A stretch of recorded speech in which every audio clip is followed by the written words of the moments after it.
बहुत वक्त तक मैंग मैंग बेहोश रहती है और उसे जैसे ही होश आता है कि शियान की मॉम भी रूम में आ गई होती है। शियान जल्दी से मैंग मैंग को ब्लैंकेट के नीचे छुपा लेता है। मॉम शियान को बहुत डांटी है कि उसने चांसलर लुई के साथ बुरा बिहेव क्यों किया है। पर शियान भी चालाक है। वो सही बनने के लिए बोलता है कि वो लड़की गॉडेस है जिसने बारिश भी करवाई थी, तो एक गॉडेस के साथ ऐसा टॉर्चरफुल बिहेवियर चांसलर लुई को नहीं करना चाहिए, इसीलिए मैंने उन्हें थोड़ा बहुत सुना दिया है। शियान मामला संभाल ही रहा था कि मैंग मैंग को छींक आ जाती है और रानी ब्लैंकेट उठाती है तो अचानक से सामने मैंग मैंग को देख के उन्हें झटका लगता है और वो यहीं बेहोश होकर गिर जाती है। वो सिर्फ बेहोश ही नहीं हुई थी बल्कि कई दिनों तक वो उस झटके की वजह से बेहोश रहती है, उन्हें होश नहीं आ रहा होता। इसके लिए भी चांसलर लुई सियान के सामने मैंग मैंग को जिम्मेदार ठहराते हैं और कहते हैं कि अगर वो लड़की सच में गॉडेस है तो उससे कहो महारानी को होश में लाए, वरना मैं उसे छोड़ूंगा नहीं। रात में चौवोंग मैंग मैंग को महल से बाहर भेज देती है ताकि मैंग मैंग की लाइफ बहुत आसान हो जाए, उसे ये सब नहीं झेलना पड़े। दूर से बॉडीगार्ड देख लेता है, वो शियान को बताता है तो शियान को इससे कोई दिक्कत नहीं होती। वो तो खुद चाहता है कि मैंग मैंग इन सब से बच के रहे। महल के बाहर मैंग मैंग लड़कियों की तरह रहने लगती है। उसे बस अब यहाँ से अपने टाइम में जाने का इंतजार है। वो एक दिन रेस्टोरेंट में खाना खाने आई है। दो लोग पीछे के टेबल पे बैठ के शियान की बुराइयां दे रहे होते हैं। मैंग मैंग पहले तो इग्नोर करने का ट्राई करती है, लेकिन फिर वो आउट ऑफ कंट्रोल हो जाती है, वो भी इतना ज्यादा कि वो सामने वाले पे हाथ उठा देती है। इस टाइम पे यहाँ हॉकिंस आया होता है और वो ये सब देख लेता है। वो मैंग मैंग की हेल्प करता है। मैंग मैंग भी हॉकिंस को अपनी सिचुएशन समझाती है कि उससे अपने घर जाना है जहाँ सब कुछ यहाँ से बहुत अलग है। असल में वो इस टाइम की है ही नहीं। मैंग मैंग मार्केट में एक अनाउंसमेंट सुनती है। महल के सैनिक बोल रहे होते हैं कि महारानी की तबीयत जो भी ठीक कर पाएगा उसे बहुत बड़ा इनाम दिया जाएगा। चारों तरफ बीमारी के सिम्टम्स भी चिपकाए होते हैं। मैंग मैंग पढ़ती है तो उसे अपनी मॉम की हेल्थ के बारे में याद आता है कि उसके मॉम को भी ऐसी ही प्रॉब्लम्स हुआ करती थी। आसपास खड़े लोग कह रहे होते हैं कि अगर महारानी को कुछ भी हुआ तो सियान आगे किंग बन के नहीं रह पाएगा। ये सुनते ही मैंग मैंग अब डिसाइड करती है कि वो ऐसा नहीं होने देगी, वो महारानी को खुद ठीक करेगी। वो अगले दिन वापस से महल चली आती है। शियान उसे देख के खुश होता है। मैंग मैंग बोलती है कि आपने मुझे सबसे बचाया है, मेरी बहुत हेल्प की है, तो मैं आपको ऐसे अकेले कैसे छोड़ के जा सकती थी।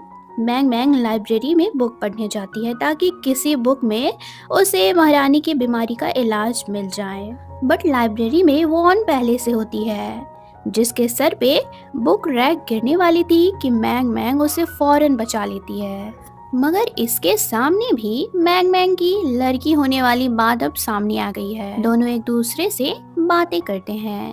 मैंग मैंग वॉन को भी अपनी दुनिया के बारे में सब कुछ बताती है, जो सुन के वॉन को बहुत अच्छा लगता है। अब मैंग मैंग दिन रात मेहनत करके दवाई भी तैयार कर लेती है, लेकिन मैंग मैंग ये दवाई का रिजल्ट चेक करने के लिए इसे पहले किसी पे इस्तेमाल करना चाहती है। वो इसके लिए मिस्टर लू को बोलती है और दवाई लगाने के लिए मिस्टर लू को कपड़े उतारने को कह देती है। मिस्टर लू तो अनकंफर्टेबल हो जाते हैं। उनसे ज्यादा तो शियान को दिक्कत होती है कि मैंग मैंग किसी आदमी को टच कर लेगी। वो खुद पे दवाई लगाने को बोलता है। जैसे जैसे मैंग मैंग उसे टच कर रही होती है वैसे वैसे शियान की धड़कनें तेज होने लगती है। बंदा प्यार में पड़ चुका है, पर इसे कब तक एहसास होगा ये देखना बाकी है। खैर रानी की ट्रीटमेंट मैंग मैंग शुरू कर देती है, जिसे घंटे भर में ही इन्हें होश भी आ जाता है। और चांसलर लू, जिसे मैंग मैंग को सबक सिखाने का ठान लिया था, उनका तो मुंह ही बन जाता है। इस खुशी पे मैंग मैंग को शियान शाही खाना खिलाता है और एक गिफ्ट भी देता है जो मैंग मैंग के किसी काम का तो नहीं था, पर फिर भी मैंग मैंग को ये बहुत अच्छा लगता है, वो बहुत खुश होती है। मैंग मैंग रानी को अब मॉर्निंग एक्सरसाइज भी कराना शुरू करती है, जिसे उनके साथ साथ सब लोग एंजॉय करने लगते हैं। सब लोगों को तो भाई बड़ा मज़ा आता है।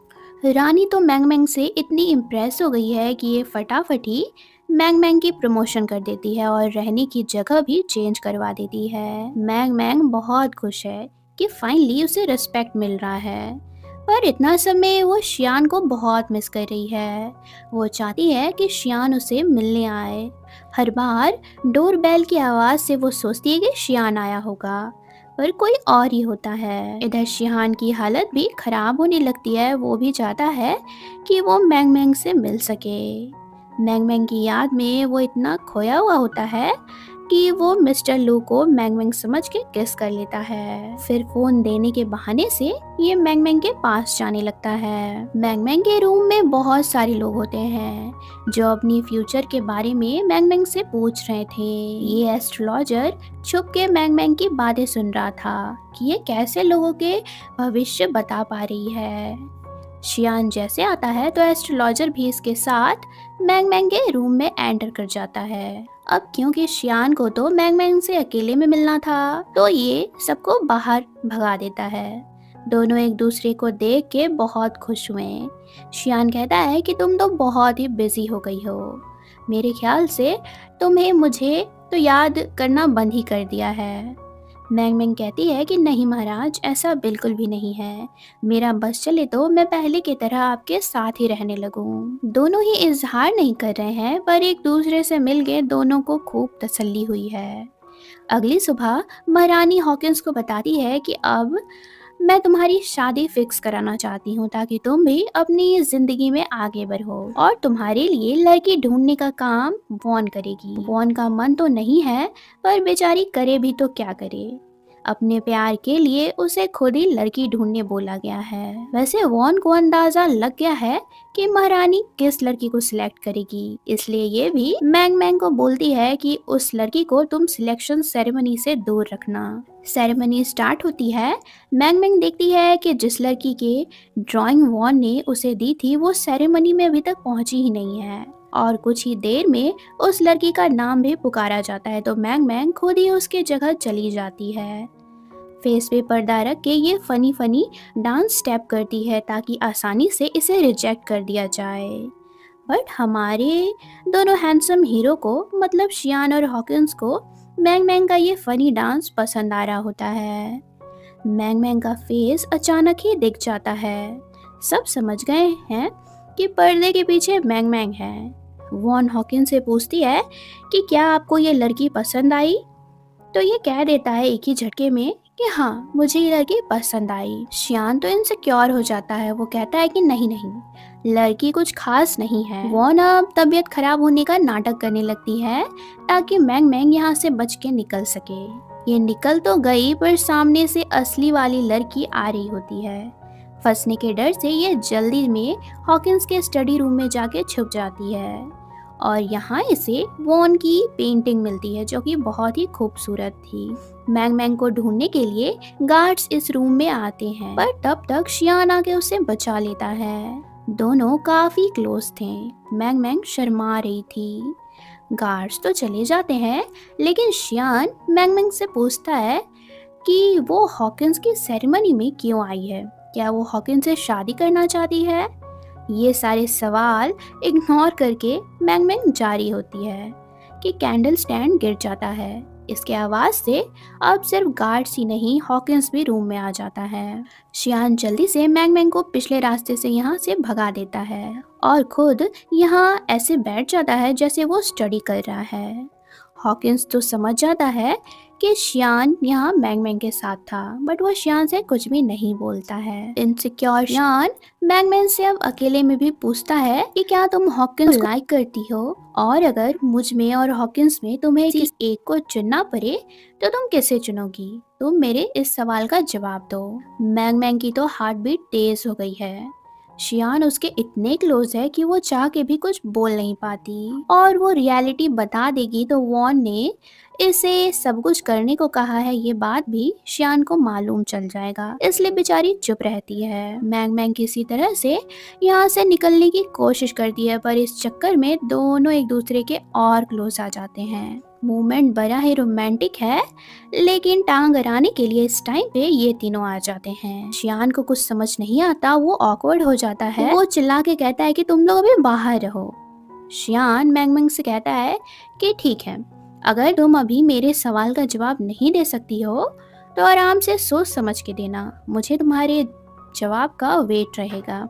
ये लोग अंदर आते हैं और बताते हैं कि महाराज, आपका जो कैनल का प्रोजेक्ट है वो डिले हो रहा है और टाइम पे प्रोजेक्ट कंप्लीट करने के लिए शियान को मिनिस्टर ली से मिलने जाना होगा। मिनिस्टर ली इस प्रोजेक्ट को मैनेज कर रहे हैं। सारी बात सुन के शियान टेंशन में आ जाता है, क्योंकि इस प्रोजेक्ट को वो सीक्रेटली पूरा करना चाहता है और अगर वो मिनिस्टर ली से मिलने जाएगा तो सबको इस प्रोजेक्ट के बारे में भी पता चल जाएगा। मैंग मैंग कहती है कि आप लोग टेंशन मत लो, महल से बाहर कैसे जाना है इसका कोई ना कोई उपाय मैं निकाल लूंगी। नेक्स्ट ये महारानी को एक्सरसाइज करवाते करवाते उनसे कहती है कि महारानी, मैंने एक मंदिर के बारे में सुना है, वहां जाने से इंसान पे आई सारी मुसीबतें टल जाती है। शियान को वहां हमें ले जाना चाहिए। मैंग मैंग की बात सुन के रानी माँ कहती है कि सिर्फ शियान ही क्यों, हम सब जाएंगे, मेरे जितने भी रिश्तेदार लोग हैं वो सारे जाएंगे। ये सुन के मैंग मैंग का तो सारा प्लान ही चौपट हो जाता है। नेक्स्ट डे सब लोग मंदिर के लिए निकल जाते हैं। रानी माँ ने जिस लड़की को हॉकिंस के लिए पसंद किया है वो उसे भी साथ ले जा रही होती है, जिसका नाम सिंगलू है। रानी माँ चाहती है कि किसी भी तरह सिंगलू और हॉकिंस एक दूसरे के क्लोज आ जाएं, बट वॉन को ये सब देख के बहुत तकलीफ हो रही है। इनफैक्ट यहाँ अचानक ही सिंगलू गिरने वाली थी तो हॉकिंस उसे बचाता है, जो सामने से हमारी वॉन भी देख लेती है। इधर मैंग मैंग और शियान तो टेंशन में है। सबके सोने के बाद दोनों मिनिस्टर ली से मिलने के लिए निकल रहे होते हैं कि वॉन इन्हें रास्ते में मिलती है। वॉन पूछती है कि तुम लोग कहाँ जा रहे हो। तब तक हॉकिंस भी यहाँ आ जाता है। अब तो ये दोनों जा नहीं पाएंगे, इसलिए खाना खाने का बहाना करके सब लोगों के साथ यहीं बैठ जाते हैं। खाने के टेबल पे तो शियान और हॉकिंस खाना कम और एक दूसरे को ताना मारने में लगे होते हैं। मैंग मैंग इन दोनों को कैसे भी चुप करवाने के लिए सबको बार बार खाना खाने बोलती है, पर ये दोनों चुप होने का नाम ही नहीं लेते हैं। सडनली शिंगलू भी यहाँ आ जाती है। वॉन को अच्छा नहीं लगता है तो वो बहाना बना के यहाँ से चली जाती है। मैंग मैंग अब तक सब कुछ समझ चुकी है कि वॉन शियान की वाइफ तो है, मगर प्यार वो हॉकिन से करती है। मैंग मैंग वॉन के पास आती है और पूछती है कि आप जब हॉकिंस को लाइक करती हैं तो फिर आपने शियान से शादी क्यों की। वॉन अब पूरी कहानी डिटेल में बताती है कि बचपन से उसकी शादी हॉकिंस से फिक्स थी और उसकी छोटी बहन की शादी शियान से, पर कुछ टाइम पहले उसकी बहन की डेथ हो गई, जिसके बाद डैड ने ज़बरदस्ती ही वॉन की शादी शियान से करवा दी। वॉन बताती है कि हॉकिंस के लिए वो लड़ती भी तो कैसे। हॉकिंस ने उसे खुद लेटर भेज के कहा था कि तुम किसी और से शादी कर लो, मेरा वेट मत करो। मैंग मैंग कहती है कि मेरे ख्याल से हॉकिंस भी तुमसे प्यार करता है, क्योंकि मैंने तुम्हारी पेंटिंग उसके स्टडी रूम में देखी थी और हो सकता है कि तुम जिस लेटर की बात कर रही हो वो हॉकिंस ने ना लिखा हो। पेंटिंग वाली बात सुन के तो वॉन भाई बहुत ही खुश हो गई है। उसे लगने लगा है कि सच में मैंग मैंग जो बोल रही है कि हॉकिंस उसको ही प्यार करता है, ये बात सच है।